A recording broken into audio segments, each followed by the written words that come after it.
everyone, welcome back to A Wild Approach. My name is Macy, and in today's video we are going to be discussing ways to encourage and nourish birds in your garden. Birds are beloved by many people. I don't think I know anyone personally who hates birds. If you're on this channel, I presume that you too are a wildlife lover, and maybe this includes our feathered friends. Let's get right into the tips. My number one tip I have for you is to add water sources. Flowing water is especially attractive to birds, but if all you can do is a puddle or bird bath, that's fine too. That's what I currently have in my garden as well. My first bird bath was made of things I had around the house. I simply grabbed an old baking dish and used it as a bird bath. I put it on the ground and made sure to clean it regularly and refill it with fresh water. This attracted other critters in addition to the birds. I just recently bought a pedestal bird bath. This will be more exclusive to the birds and the other flying critters, I imagine. Wasps and birds have both been using it to get a sip. A fountain with flowing water would be even better, and a pond with a nice flow would be the best. But do what you can with what you have the resources for. Just keep it clean. My second tip is to plant native things that will produce seeds that birds love. Examples in my area of Tennessee include echinacea, rudbeckia, vernonia, symphyiotrichum, and solidago. Leave as many of the seed heads on those plants as you can. Through late fall into winter, you will probably see them eat from those plants. It's fun to watch when there's not much else to look at in the garden in the cooler months. My third tip is to plant fruiting native shrubs and trees for the birds. In my garden, this includes black cherry, American elderberry, American beautyberry, arrowwood viburnum, silky dogwood, chokeberry, purple flowering raspberry, sassafras, and Washington hawthorn.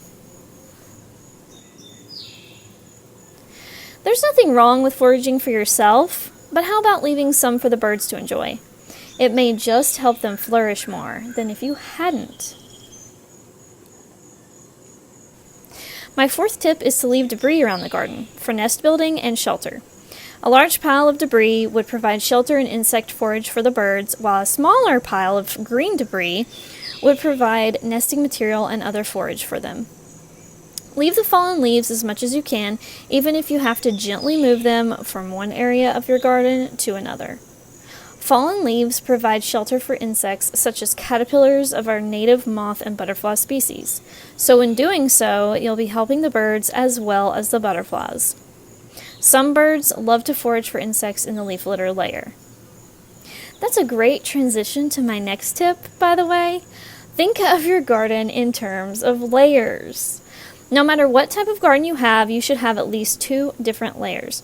I prefer to utilize all the layers in my own garden. This means I have ground covers, vines, herbaceous perennials, shrubs, and trees.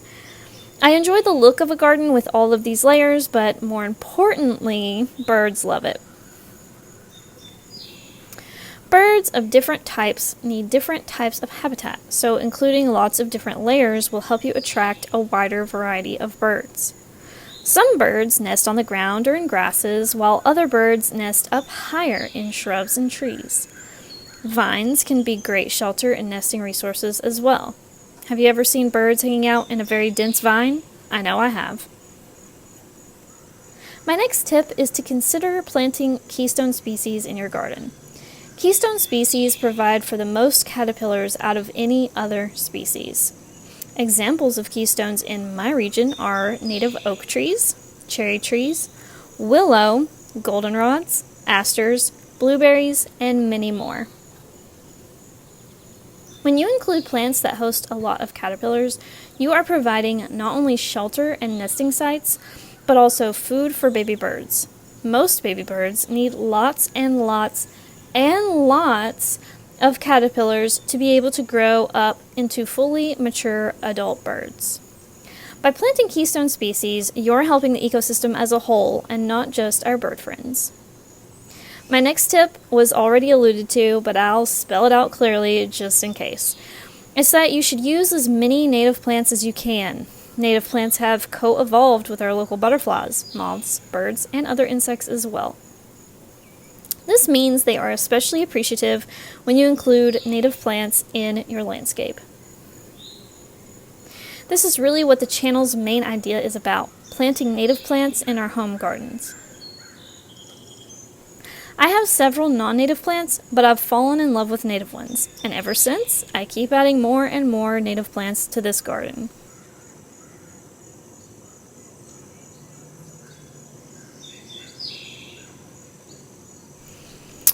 Okay, now I'll get into my final tips. When you shop for your plants, ask the nursery if they use systemic insecticides or neonicotinoids. These would be a no-go for a wildlife or bird garden.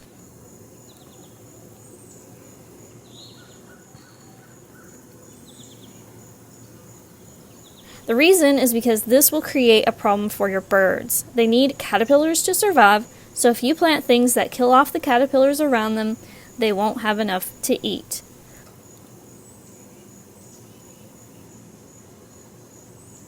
I'm also going to suggest you stop using insecticides yourself if possible.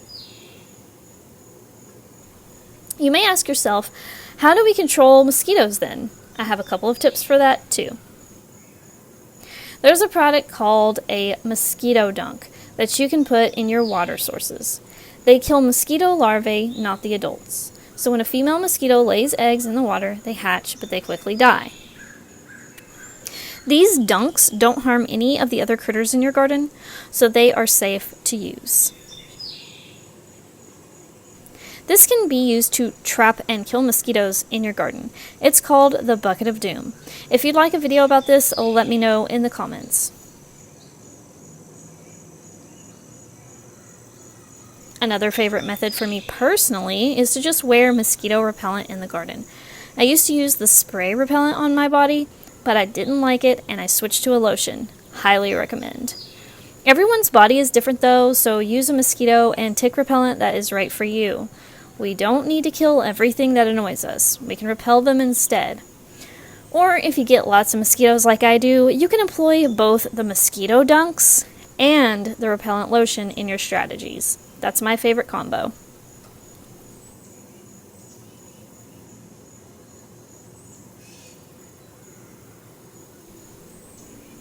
One last tip and I'll be out of here. Think before you use a bird feeder. I know, they're fun to hang up and watch, but some bird feeders are bad for birds. For example, any feeder that allows the birds to walk across the seeds is not a good feeder. I no longer use bird feeders for this reason, even though there are types that are not like this. I just decided it was more hassle than it was worth. I ditched the feeders and I left my seeds on my plants instead. They are natural bird feeders after all. This doesn't mean you can't have a feeder at all. I just personally decided not to. Just please do not get a feeder where they can walk on the seeds. They will poop on those seeds and spread diseases to each other. I've seen it firsthand and it's sad to see. And that's why I ditched the feeders I had.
Thanks so much for watching. I hope these tips were helpful. Get out there and plant native. Bye everyone.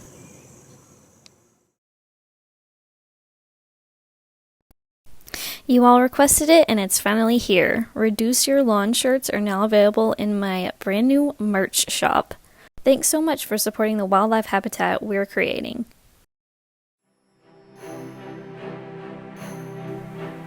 To support the channel, like the video, comment, and subscribe. You can also support my work by buying art from me at macylou.com. Thanks for watching!